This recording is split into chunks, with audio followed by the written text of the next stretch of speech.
Et dans ce grand angle, eh bien, nous vous emmenons dans les coulisses du Louvre Abu Dhabi, un joyau culturel et artistique, mais aussi le symbole de la stratégie d'influence choisie par les Émirats arabes unis sur la scène internationale, où quand la culture devient également une arme géopolitique. On en parle avec nos invités. Hervé Barbaret, bonsoir. Vous êtes directeur général de l'agence France Muséum. Et à vos côtés, Alexandre Kazerouni, politologue, maître de conférences à l'École normale supérieure et auteur du livre « Le miroir d'échecs » que vous avez sorti aux presses universitaires de France. Avec nous également sur le plateau, Pascal Bourgault. Bonsoir Pascal. Bonsoir Nicolas. Vous allez être le fil rouge de ce grand angle puisque vous êtes rendu au Louvre d'Abu Dhabi. Déjà, j'avais envie qu'on regarde un reportage, l'un de vos reportages, pour que vous nous emmeniez dans les coulisses de ce livre. Regardez.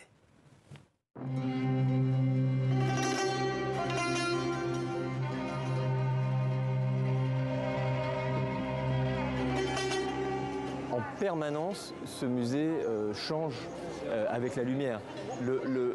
La première œuvre du musée, c'est peut-être ce dôme en fait.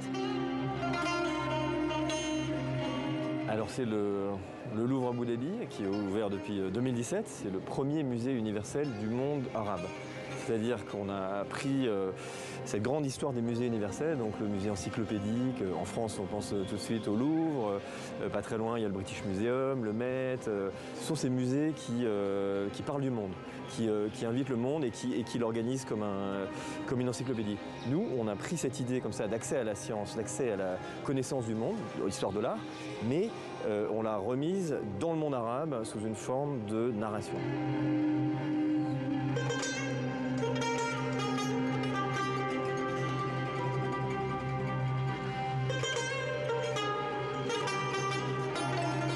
On a un public régional qui est pour nous très important et local et pour lequel on a une programmation spécifique, des événements spécifiques. Et puis il y a un public en nombre, comme dans tous les grands musées, qui est un public international, un public de visiteurs touristiques aussi.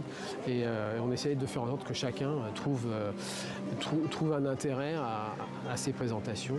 On a plus de 60 000 visiteurs scolaires qui viennent nous voir chaque année. Donc ça, c'est vraiment aussi le mandat du musée, d'avoir une vocation éducative.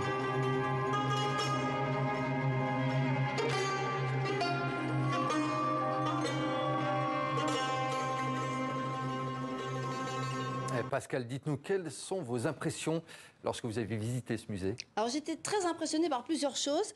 D'abord le public, il y a vraiment beaucoup de gens. On l'a vu, il faut dire, depuis 2017, c'est 6 millions de visiteurs avec une année record en 2014, 1,4 million. J'étais très surprise par la diversité du public. On l'a vu sur les images, il l'a dit, c'est-à-dire qu'il y a évidemment beaucoup de locaux, des touristes, mais des touristes qu'on voit moins en France, c'est-à-dire beaucoup d'Asie, beaucoup du monde arabe, des Africains aussi, et des Occidentaux forcément, puisque c'est un lieu de destination. Et puis j'ai été impressionnée par le parcours.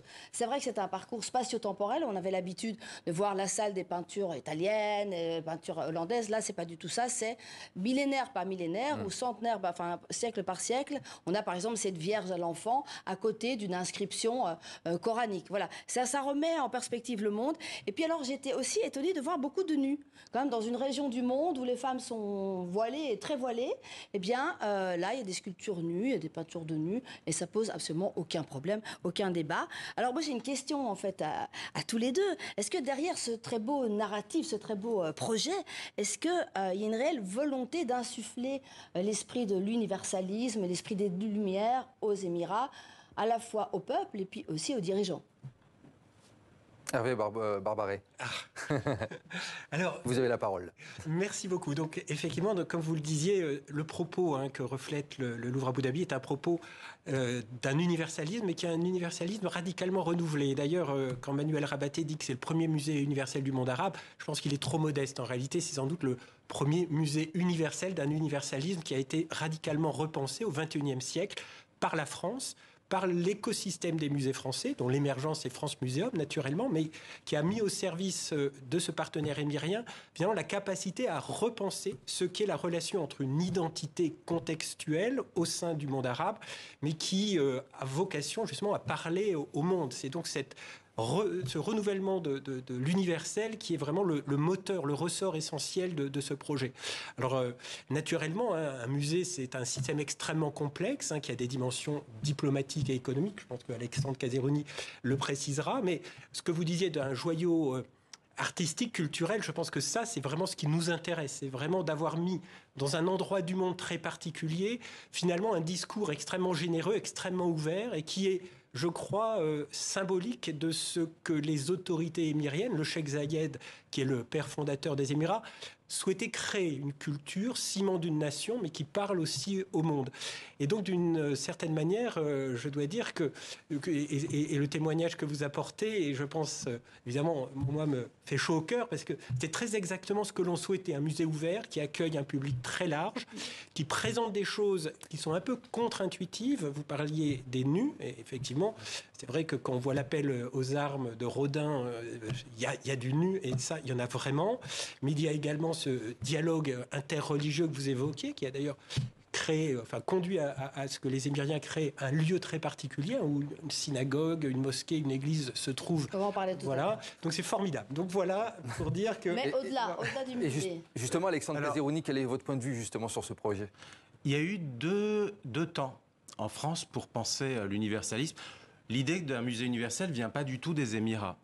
L'idée d'avoir le Louvre à Abu Dhabi vient bien des Émirats arabes unis. C'est le projet d'un des membres de la famille régnante, le cheikh Abdallah, qui aujourd'hui qui a été longtemps ministre des Affaires étrangères. À l'époque, il était ministre de la Culture. Donc, l'idée d'avoir le Louvre à Abu Dhabi vient bien des Émirats arabes unis et vient du cœur de la famille régnante.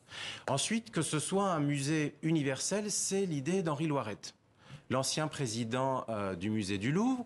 Et je me rappelle très bien que lors des premières journées d'études, Henri Loiret a associé cette idée d'universalisme à la Révolution et à l'Empire. Il l'a clairement dit dans l'auditorium du Louvre, le Louvre porte les promesses de la Révolution et de l'Empire.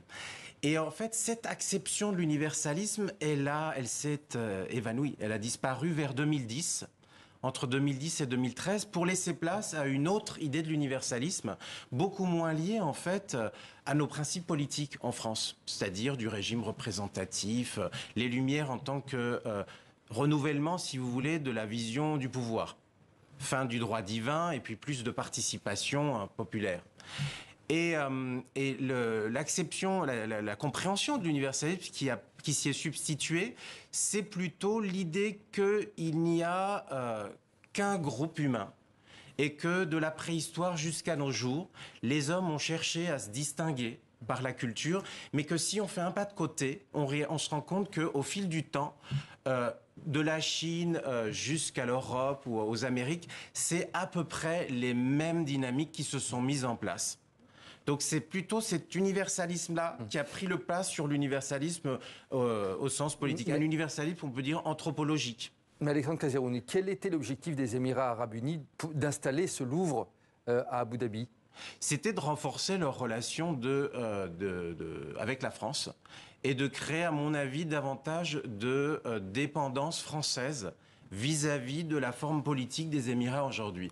Eux, ce dont ils ont besoin, c'est de l'armée française, c'est de la protection militaire française. Parce qu'il y a un volet militaire dans cet accord avec la France? Il y a un lien entre le Louvre Abu Dhabi, la Sorbonne et les ventes d'armes, puisque la Sorbonne, le Louvre, mais aussi NYU, sont à l'origine financés par un fonds souverain qui s'appelle Mubadala. Et Mubadala, ce fonds souverain, est en fait une émanation de ce qui s'appelle le Bureau des Offsets, qui est cette organisation légale créée pour réinvestir aux Émirats cette part des ventes d'armes qu'on appelle les offsets. Donc en fait, le Louvre, la Sorbonne, mais aussi NYU et un tas de projets culturels aujourd'hui aux Émirats sont financés par les ventes d'armes. Et c'est peut-être pour ça d'ailleurs que l'accord a été prolongé au moment où les Émirats arabes unis ont acheté des Rafales, récemment au moment de l'exposition universelle. Il va y avoir une réponse à ça? Alors effectivement, c'est une théorie, peut-être qu'elle est juste. Moi, ce que j'observe, c'est qu'en 1991, j'étais dans la marine nationale française déployée dans le Golfe pour défendre le Koweït. Il n'y avait pas de musée. 20 000 hommes de la division d'Aguet se sont déployés. Donc, relier cette idée de défense au musée, encore une fois, à mon avis, très discutable. En revanche, je reviendrai sur l'idée de l'universel. Ce qui est vraiment très important, c'est que, comme je le disais, on a renouvelé l'idée d'universel. Henri Loiret, effectivement, au début du projet, se disait on va d'une certaine manière Imaginez un universel français implanté aux Émirats. La réalité, c'est que l'universel des musées, des grands musées encyclopédiques occidentaux, est un universel assez obsolète, qui est fondé sur une vision progressiste de l'art, c'est-à-dire que elle s'ancre dans la philosophie de Hegel, pour faire simple, mais c'est de se dire qu'il y a un progrès, il y a de la hiérarchie en art.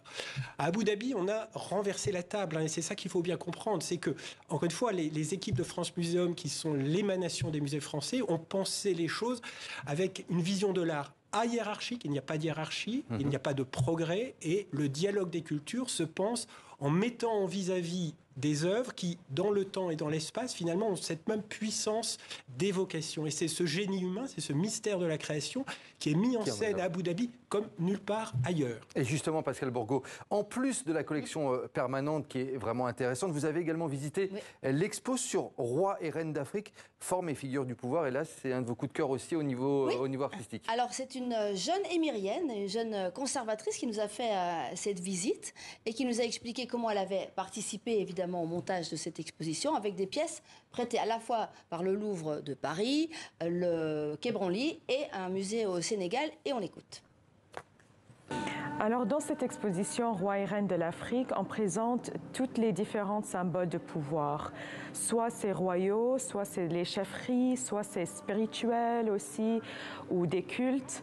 On montre des sculptures, des masques, bien sûr, qui est très, très connu dans les cultures africaines, et bien sûr des tapisseries, des textiles, des objets de fête ou des rituels, comme les tambours, mais aussi les symboles du pouvoir très directs, comme les trônes, les armes et les objets en métaux. Mais aussi, on présente des objets qui étaient échangés avec d'autres pouvoirs externes, comme l'Europe. Voilà, alors évidemment, on ne peut que saluer cet esprit d'ouverture. C'est évidemment magnifique que des jeunes émiriens et émiriennes travaillent dans le Louvre d'Abu Dhabi. La question, c'est est-ce que c'est une minorité? Alors, dans votre livre, Le miroir des chairs, vous dites en fait c'est un miroir. La majorité des bourgeois émiriens sont exclus et finalement, derrière ce miroir, il y a une reprise, une dérive autoritaire? En fait, ce qui m'a beaucoup intéressé, c'était de sortir de la question du public et d'aller vers la question des agents, qui finalement vit de l'existence d'un musée. Et ce qui s'est passé avec, pas seulement le Louvre Abu Dhabi, mais aussi les musées de même type au Qatar, c'est que toute l'administration publique de la culture a été écartée de la mise en œuvre de ces nouveaux projets. Et le problème pour eux, qui le vivent mal, c'est que ces nouveaux projets sont en fait les projets les mieux financés du secteur de la culture. Et dans ces pays où il n'y a pas d'élection et de participation de type électoral, le mode majeur de participation politique, c'est d'être fonctionnaire. C'est de mettre en œuvre les politiques publiques. Et en créant de nouveaux dispositifs culturels qui contournent l'administration publique et le ministère de la Culture et en grande partie la population nationale, eh bien ça a un effet qui est de réduire la participation politique. C'est en ce sens que ce musée, mais aussi un tas d'autres dispositifs de même fabrique que ce musée aide à voir, restreint la participation politique et donc participe de la nature politique des Émirats. Mais les Émirats, le Qatar, ne cherchent pas à dire autre chose, ils ne cherchent pas à dire qu'ils sont des démocraties.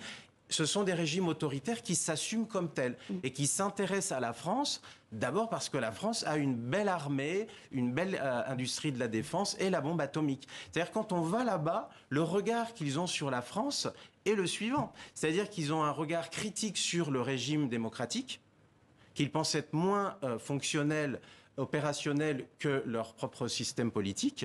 Et c'est quelque chose qui est énoncé. Et d'autre part, la France est une grande puissance militaire.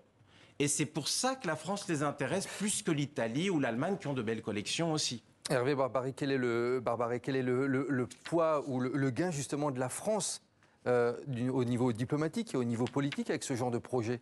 Ça va au-delà du culturel? Alors, sur le plan diplomatique, effectivement, je pense que c'est sans doute un des éléments les plus marquants de ce qu'est la diplomatie d'influence, le soft power.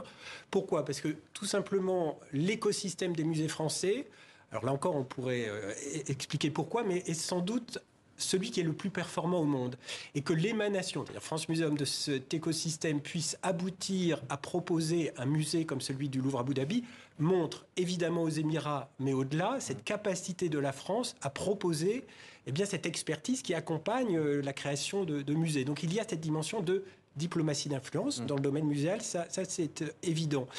Alors, au-delà de ça, effectivement, Alexandre Caserouni est plus expert que moi, donc je ne me prononcerai pas. Mais ce qui est fondamental, malgré tout, c'est que moi, mes interlocuteurs au quotidien, donc là pour le coup, je vais peut-être un peu diverger, ce sont les autorités politiques d'Abu Dhabi, à un niveau qui n'est pas le niveau fédéral, c'est le niveau de l'émirat d'Abu Dhabi, mais c'est très exactement l'équivalent du ministre de la Culture d'Abu Dhabi, qui est l'interlocuteur principal quand on s'adresse à lui, ses collaborateurs, ses collaboratrices. Donc cette dimension politique reste forte.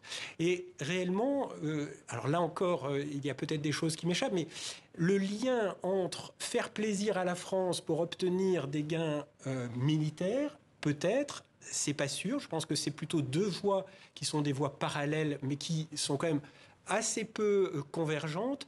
Et réellement, je crois que pour les Émirats, et je reviens à ce qui est vraiment cœur dans cette affaire, c'est qu'on a créé le plus beau musée du monde pour les Émirats arabes unis, pour en faire un élément de ciment d'une nation.